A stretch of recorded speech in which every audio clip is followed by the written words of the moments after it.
Seguimos en Entre Líneas y vamos a analizar la elección de Estados Unidos, que da mucha tela para cortar, ¿no? No se sabe quién es el presidente todavía. ¿Electo? No, todavía no. ¿Se sabrá mañana? Nadie puede asegurar nada si va a terminar la semana con el presidente electo de los Estados Unidos o no. Sí, podría haber definiciones a partir de las 11 de la noche, hora argentina, sí, en algún estado que está en duda. Ahí Arizona, ¿no? Que se lo había adjudicado Biden y después ahí acortó alguna ventaja Trump, quedó en duda. Hay que ver si suma Arizona, queda a 6 electores de llegar a los 270 que serían aportados por Nevada, donde incrementó la ventaja Biden. Así es. Bueno, mientras hay otros estados que todavía también están en duda, como Pensilvania, por ejemplo, que además tiene un caudal de electores muy importante, con 20 sí, ¿no? electores. Bueno, todo esto está dando vueltas. Por supuesto que hay interesantes análisis sobre quién votó a quién, pensando en cuestiones de género, cuestiones geográficas. Hoy uno ve el mapa de los Estados Unidos y claramente las costas son demócratas y el centro es republicano, ¿no? Bueno, vamos a hablar de todo eso porque está un especialista para hablar de eso. Sabe, sí. ¿Sí? El que sabe, que es el profesor Pablo Hueve, analista internacional. Pablo, ¿cómo va? Buenas noches. ¿Qué tal, Marcos, Gonzalo? Muy buenas noches. Mi saludo para ustedes, mi saludo para todo el personal del canal y, por supuesto, para toda nuestra teleaudiencia. Bueno, muchísimas gracias por atendernos. Bueno, en líneas generales, primero, ¿cómo estás observando esto? Acaba de hablar Donald Trump hace minutos nada más, ¿no?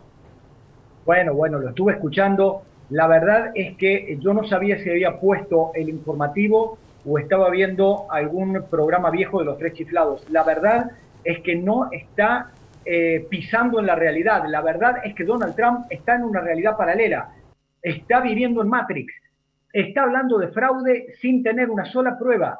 Está llamando a su gente a pedir que paren de contar los votos a donde está ganando, pero a donde está perdiendo exige que sigan contando y que vuelvan a contar. La verdad es que el equipo de campaña está azorado. Hay una columna hoy en New York Times donde cuenta que le pidieron por favor que dejara de hablar en ese tono, le pidieron que fuera más sutil y que inclusive dejara de utilizar a la Casa Blanca, que es el símbolo de la unidad de los norteamericanos, para seguir largando invectivas y acusando de fraude cuando no tiene una sola prueba absolutamente para nada. Lamentablemente es hablar con un ladrillo. Sacarle aceite a un ladrillo es más fácil que hacérselo entender. Pero ¿saben qué, Marcos y Gonzalo? El propio New York Times hoy habla de que esta elección dejó un enorme perdedor. Se llama Estados Unidos de América, la credibilidad de sus instituciones. Ustedes preguntaban recién cómo están las cosas. Marcos daba algunos datos y Gonzalo daba otros. ¿Me creen si les digo que faltando un 2% en Georgia, que da 16 electores, la diferencia que ayer a la mañana era de 17 puntos a favor de Trump, ahora es de 0,1? Claro. Y que faltan contar votos que vienen de zonas urbanas que tradicionalmente son demócratas?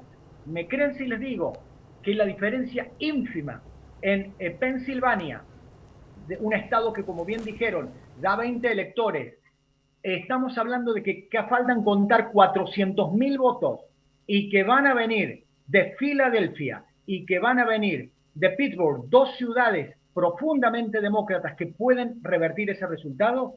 ¿Me creen ustedes si les digo que mañana, como bien planteó recién Marcos, cuando ya se sepa el resultado de Arizona, que seguramente 11 de la noche, hora argentina, son las 21 horas del este de Estados Unidos, confirme un resultado a favor de los demócratas? Yo pregunto, ¿qué va a hacer el Partido Republicano? ¿Va a seguir acompañando a este hombre que ni siquiera es republicano o va a sentar las bases para un diálogo con el virtual presidente electo? Pablo, el tema es que el mensaje que acaba de dar es muy peligroso en un país que está tan dividido políticamente, ¿no? Totalmente, Marcos. Ya hubo hoy conflictos en varias ciudades, de nuevo en Minneapolis, hubo problemas en Detroit, hubo problemas en Filadelfia y por supuesto también en Phoenix, en contra de quienes se estaban manifestando frente al lugar de conteo de votos. Ya hay enfrentamientos en Washington y vuelvo a insistir con esto. Todo está cargado de simbolismos. El presidente Trump se comporta como si los símbolos del poder fueran de él y no de la sociedad norteamericana. Nunca un presidente utilizó la Casa Blanca para campaña electoral o para mítines políticos como este presidente. Eso es indigno. Pablo, muchos recordaron el año 2000, ¿no? Allá con Bush y Al Gore, que también pasó, pero a una escala muy inferior a lo que está ocurriendo en esta elección. ¿Es incomparable esta en la historia de los Estados Unidos? Gonzalo, yo agradezco mucho que hagas este recuerdo. En el año 2000, para recordarle a la audiencia, hubo problemas con papeletas que fueron mal contadas y algunas de ellas no fueron contadas en varios distritos de Florida. La Corte Suprema de Florida ordenó contar nuevamente todos los votos y James Baker, un muy hábil abogado del Partido Republicano que fue secretario de Estado del presidente George W. Bush y previamente había sido funcionario de Ronald Reagan, le pidió a la Corte Suprema, que en ese momento era 5-4 conservadora, que pararan esto, y la Corte automáticamente ordenó a la Corte de Florida dejar de contar los votos. ¿Cuál es el riesgo ahora? Hoy a la tarde nos hemos enterado de que una magistrada le rechazó 3 pedidos al presidente Donald Trump respecto de detener el conteo de votos. Mucha gente estaba contenta, pero yo les digo, no se olviden de que al igual que lo que planteó el periodista Gonzalo Del Bianco respecto del año 2000, cuando la Corte era 5-4, ahora la Corte es 6-3. La cuestión es si una Corte conservadora va a hacer lugar a un presidente derrotado. En el año 2000, los electores de Florida eran fundamentales para que ganara precisamente el Partido Republicano. Aquí de lo que estamos viendo es que no hay ni siquiera olor a fraude en ningún lado y en cambio el Partido Republicano no va a acompañar seguramente al presidente Trump. ¿Por qué? Porque el Partido Republicano quiere volver a dormir tranquilo con el establishment. Y si hay alguien que representa al establishment, se llama Joseph Biden.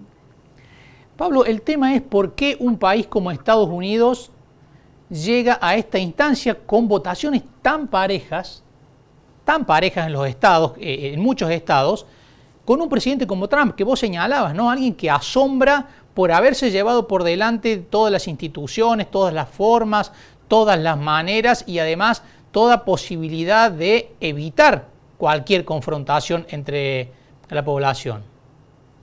Recién ustedes dos, cuando yo los escucho hablar ustedes dos, y además cuando los leo los domingos y los lunes, que es para mí mi momento de placer por el nivel de ustedes hablaban de los votantes de Estados Unidos. Bueno, yo luego les voy a mandar por WhatsApp a ustedes un cuadro que publica hoy el diario La Vanguardia de España, a donde aparece toda la diferencia demográfica y sociológica de la composición del voto. Hay un tema que es muy grave, Marcos, es muy grave para analizar políticamente, me refiero. Este Donald Trump, después de 4 años, este Donald Trump supremacista blanco, este Donald Trump machista, este Donald Trump que denigró a la gente de color, que avaló a los policías que reprimieron a la gente de color, en esta elección tuvo un triunfo en un estado con mayoría de color como Luisiana, luego de haber hablado pestes de los inmigrantes, obtuvo el triunfo en Alabama, Texas y en Florida. Pero para contestarles bien, yo les digo que hay claramente 4 Estados Unidos. El Estados Unidos de las costas, como bien planteaba recién Gonzalo Del Bianco, de la costa oeste y del noreste, que son los estados claramente, llamémoslo en el sentido norteamericano, el término liberales. Aquí se llamaría centroizquierdistas. Segundo, tenemos el Estados Unidos del interior, lo que se llama los WASP, White Anglo-Saxon Protestant, blanco anglosajón protestante, profundamente resentido contra Washington, profundamente resentido contra los llamados políticos profesionales, que creen que toda la culpa la tienen los inmigrantes, la gente de color, China y Rusia. Ese electorado, que además es muy machista, ese electorado que está brillantemente explicado y pintado en el libro de Paula Lugones, Los Estados Unidos de Donald Trump, ese electorado, luego de 4 años, siente que quien mejor lo interpreta es Donald Trump. La causa del triunfo de Donald Trump en 2016 es distinta de la razón que llevó a votarlo a Donald Trump este año. En el 2016 era en contra del establishment. Es decir, Hillary es lo mismo que Obama, Hillary es lo mismo que George W. Bush, Hillary es lo mismo que Bill Clinton. Por lo tanto, había que votar por un outsider, por alguien de afuera. Pero este año, esa misma gente que votó por Donald Trump hace 4 años, ahora no es que votó en contra de, ahora votó a favor. Votó a favor de alguien que sienten que los interpreta. Hay una columna hoy en La Vanguardia de España que dice que gane quien gane en esta elección, vamos a tener que preguntarnos seriamente por qué los demócratas nuevamente tuvieron el desplante de las mujeres, el desplante de las minorías y el desplante de la gente de color. ¿Qué análisis sociológico van a tener que hacer los demócratas? Pero además, como bien dijo Marcos recién, hay un Estados Unidos profundo que solamente pudo ser interpretado por Donald Trump, y hay un Donald Trump al que no van a poder sacar fácil de la escena, ni ahora ni en 100 años, porque en 100 años van a estudiar este fenómeno del cual hoy ustedes dos están hablando. Pablo, muchísimas gracias como siempre por ayudarnos a entender. No, por favor, creo que he sembrado más confusión y como le decía hoy a la mañana al periodista Gonzalo del Bianco, a ver si ayuda mi corbata al Partido Demócrata para que a medianoche tengamos un cambio en la Casa Blanca. Gracias, Pablo. Muchas gracias. Venga. Muy amable.